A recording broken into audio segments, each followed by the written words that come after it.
สบายดียินดีต้อนรับเข้าสู่ช่องบุญเทพพาแซบนะทุกคนเนาะวันนี้ก็สิพาทุกคนขึ้นเขาเช่นเคยทุกคนขึ้นเขาไปยามกราฟทุกคนยามกราฟแล้วก็หาหน่อไม้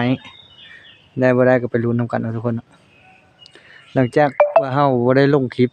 นานแล้วทุกคนจนลงจนลืมแล้วมันลงไปแล้วก็บ่มีคนเบิ่งนะทุกคนเนาะก็เลยเฮาก็เลย ขี้คร้านลง ทำช่อง YouTube มาก็3 ปี4 ปีทุกคนยังบ่ผ่านอยู่ยอดไลค์ก็ขึ้นไปฮอดตะพันนะทุกคนฮอดพันแล้วก็พอเวลาเฮาลงคลิปต่อไปก็บางทีก็4-50ไลค์อย่างงั้นนะเฮาก็ขี้คร้านนะทุกคนขี้คร้านลงขี้คร้านอัดจะมาหาเงินหาทองเนาะอยู่ประเทศเนาะแต่ว่าเฮาก็หาอยู่หากินได้เนาะทุกคนเนาะแล้วก็พอซื้อก็ซื้อได้แล้วก็พอหาอยู่หากินบ่ได้หาได้ง่ายเฮาก็ไปหาเนาะทุกคนเนาะพอได้กินพอบ่ได้ซื้อทุกคนฉะนั้นสมมุติว่าเฮาไปใช้กลับมื้อใดเฮาว่างตอนเที่ยงแบบนี้เนาะเฮาว่างในหลังจากเฮาฉีดยาแล้วเฮาก็ขึ้นไปยามมันถึกกับมื้อนี้เฮาก็บ่ได้ซื้อแนวกินเนาะทุกคนเนาะแต่ว่าถ้ามื้อใดมันบ่ถึกก็ได้ซื้อทุกคนซื้อก็บ่แม่นซื้อๆนะทุกคนนะ100นึงนี่เอามากินได้อยู่ประมาณคาบนึงนะทุกคนเนาะคาบของกันราคาแพงนะทุกคนเราก็ต้องหาอยู่หากินไปนำแล้วก็ซื้อได้ไปมาแล้วทุกคนก็บ่เว้าหลายยายห้างเนาะทุกคนเนาะไปลุ้นนำกันเลยถึกบ่ถึกบ่จักเนาะน้ำเมาะน้ำไม้ก็มันคือเดียวเนาะขณะมันออกก็ได้มันบ่ออกก็บ่ได้ทุกคนไปเลยทุกคนไปกันเลยนะทุกคนเนาะมาฮอดป่าบ้านขึ้นเขาทุกคนเดินขึ้นเขา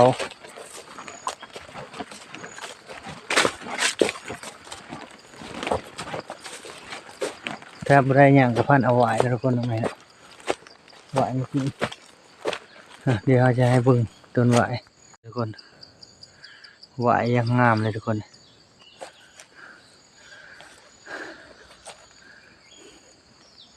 มื้อนี้บรรยากาศดีทุกคนฝนตก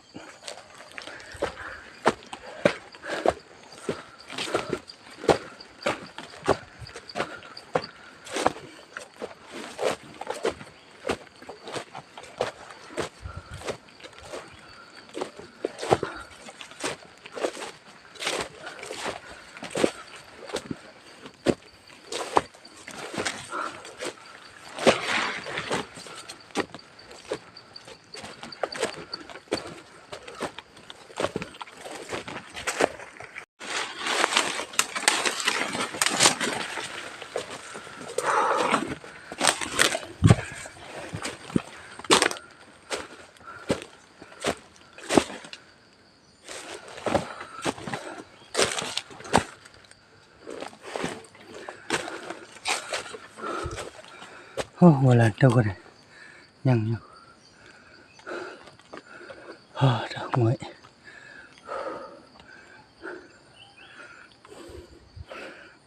บรรยากาศเย็นๆ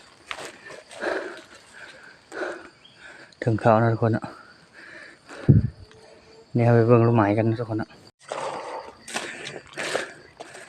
หมดป้าลูกไม้ทุกคนเลยจะมาพอ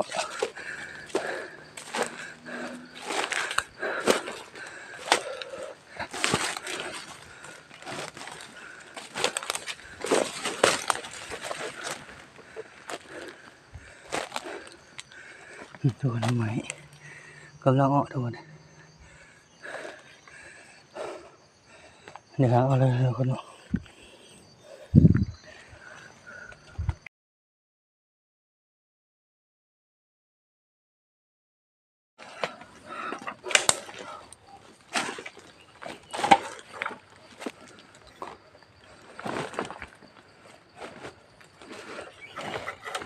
ก็ต้นไม้หลายอยู่ทุกคนแต่ว่าบ่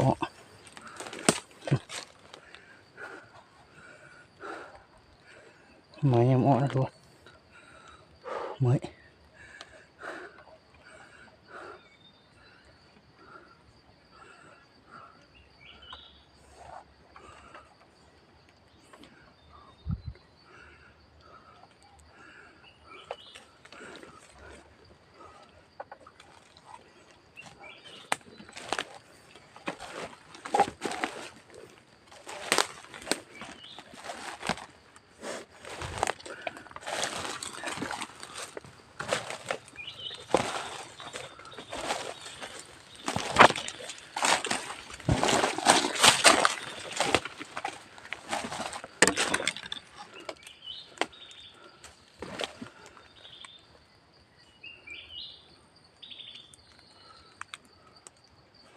ก่อหน่อไม้หลายนะทุกคนแต่ว่ามันยังบ่ออกเนาะเดี๋ยวเขาลงไปทุกคนมันบ่มีนอกเนาะเดี๋ยวเราไปยามกลับกันเลยทุกคนบรรยากาศนะทุกคนไปหาหน่อไม้กันยังพันอ้อทุกคนเดี๋ยวเขาไปลงไปลุ้นน้ำกันก่อหลุมเนาะก่อนี้มันอ้อทุกคนแล้วมันสูงเกินนะ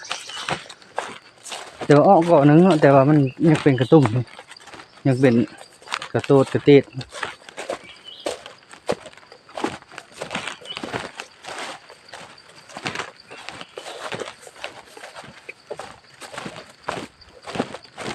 พยายามกลั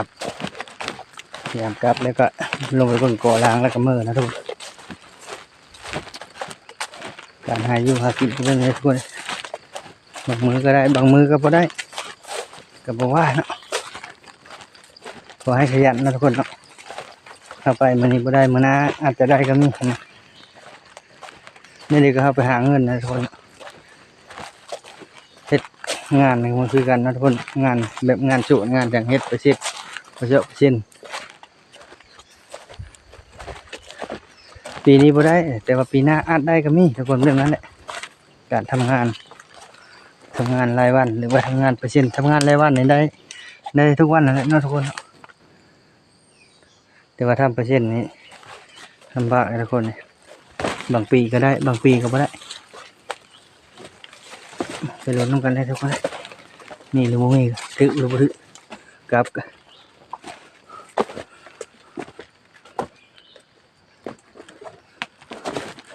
เรียบร้อยทุกคนเดี๋ยวก็ลอกตัวยังไงเรียบร้อยแล้วทุกคนตัวยังไงเลยทุกคนลอกตัวหมด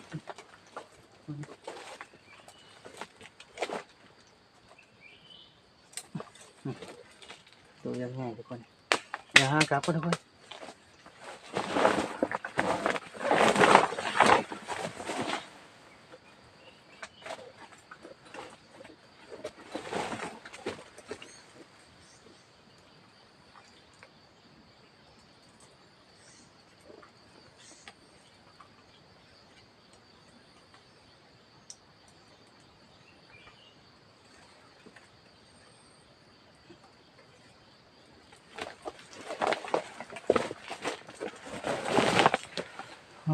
มีแนวคิดเลยทุกคน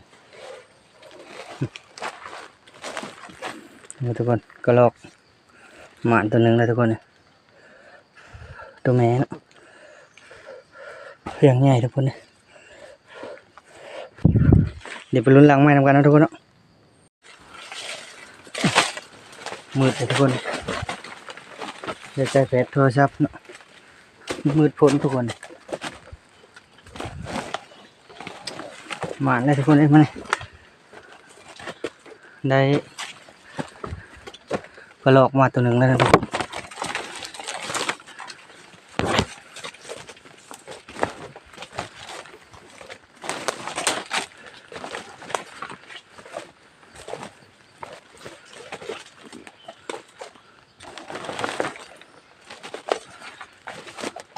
หลังนี้ยังโบราณคือเก่าทุกคน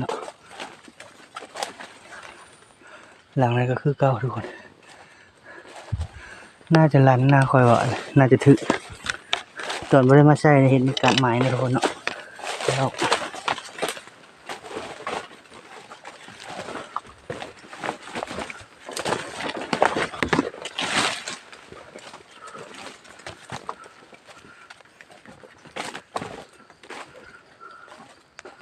บรรยากาศ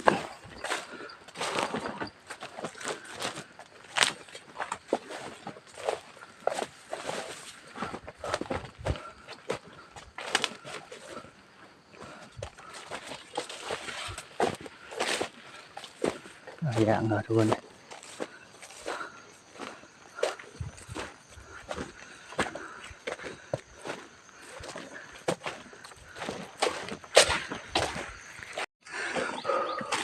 อันนี้ก็ป้ายย่างเขาได้ทุกคนเลยนี่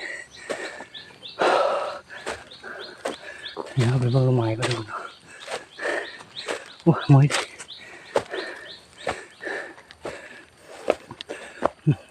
ปลาลูกไม้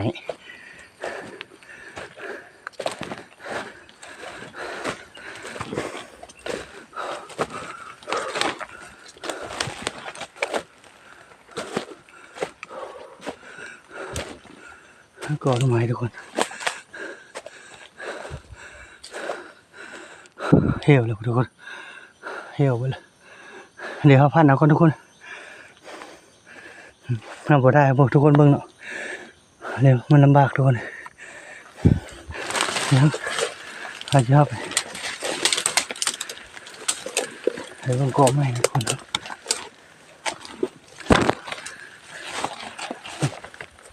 ต้นไม้ทุกคนแต่ว่ามันโหมันเหี่ยวเนาะ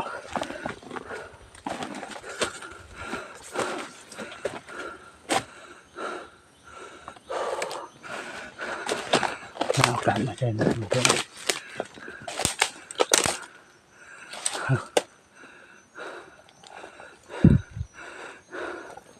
เดี๋ยวเอาต้นไม้ก่อนทุกคนเลย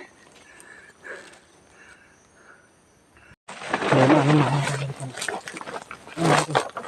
เที่ยวเลยทุกคนเที่ยวกันหน่อยเด้อขอหาอยู่หากินเด้อทำมาต้มจืดไว้นะเป็นไงทุกคนเนาะ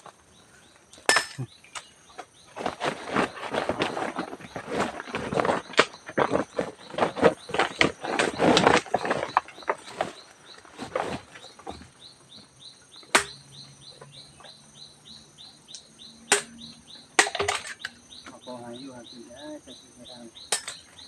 อะไรนี่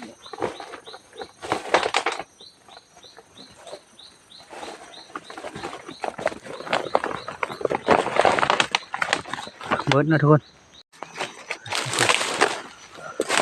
เราไปหาเลยนะทุกคนนะเบิร์ดไป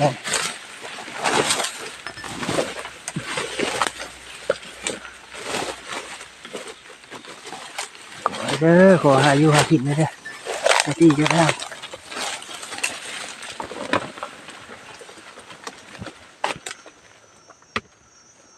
หกเลยนะทุกคน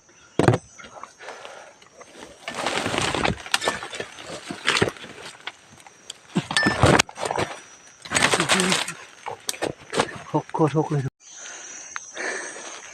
หลังจากเขาหาหน่อไม้เลยทุกคนทำไปทายทุกคนเบิ่งเราก็มาหยาบกับดักคือเก้าทุกคน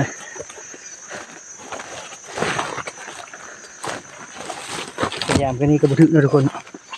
เดี๋ยวเราไปลุ้นหลังเข้าไปทุกคนเดี๋ยวไปฮอดกับดักคนเฮาคอยทายทุกคนเบิ่งเนาะหลังกันทายนะทุกคนทึบๆแล้วก็เบิร์ดนะทุกคนกลับบันทึกทุกคนเลยเนาะยังไงเดี๋ยวเราไปเข้าไปเบิ่งหน่อไม้ก่อนนั้นหรือบ่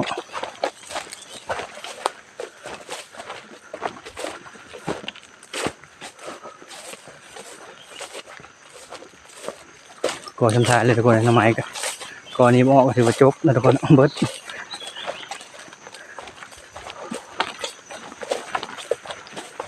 นี่ชมก่อนนะทุกคนปกติเคยหลายเลยทุกคนก่อน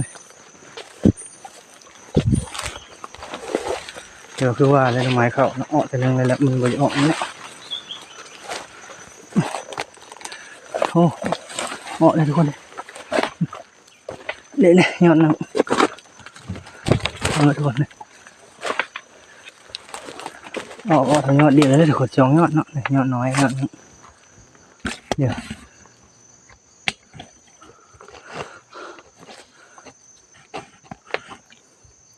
เอาหน่อไม้เลยทุกคนหน่อไม้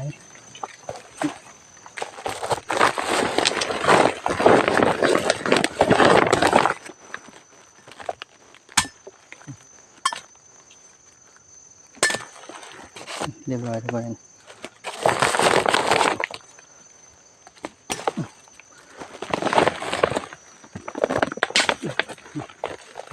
น้อย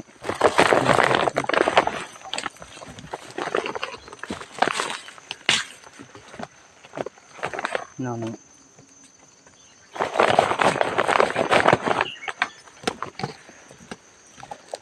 เดี๋ยวไปเบิ่งเกาะนี่นะดูนะลูกเลยดูนะเกาะนี่ได้3 นอแล้วทุกคน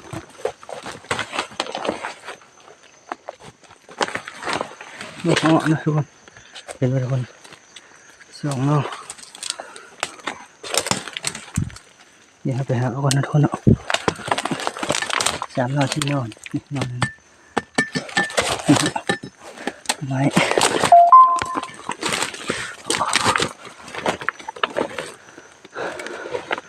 เมยทุกคน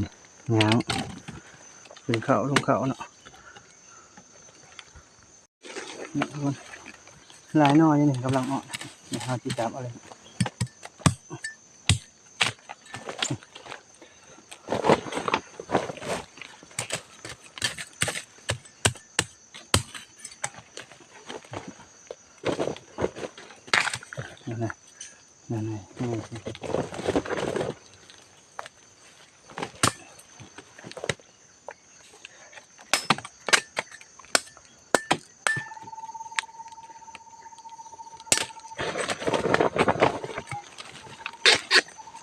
นั่นน้อยนี่ก็หักเอาวัดเลยก่อน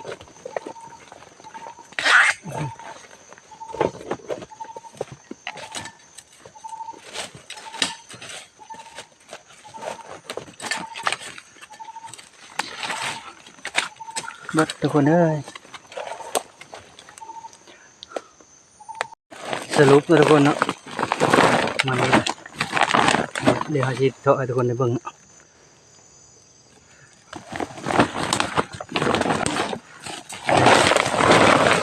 ประมาณนี้ทุกคนพ่อเนาะกิน2คนกับกระรอกตัวนึงนะทุกคนกระรอกถือกับดักน้ำไหมก็พ่อทุกคนนี่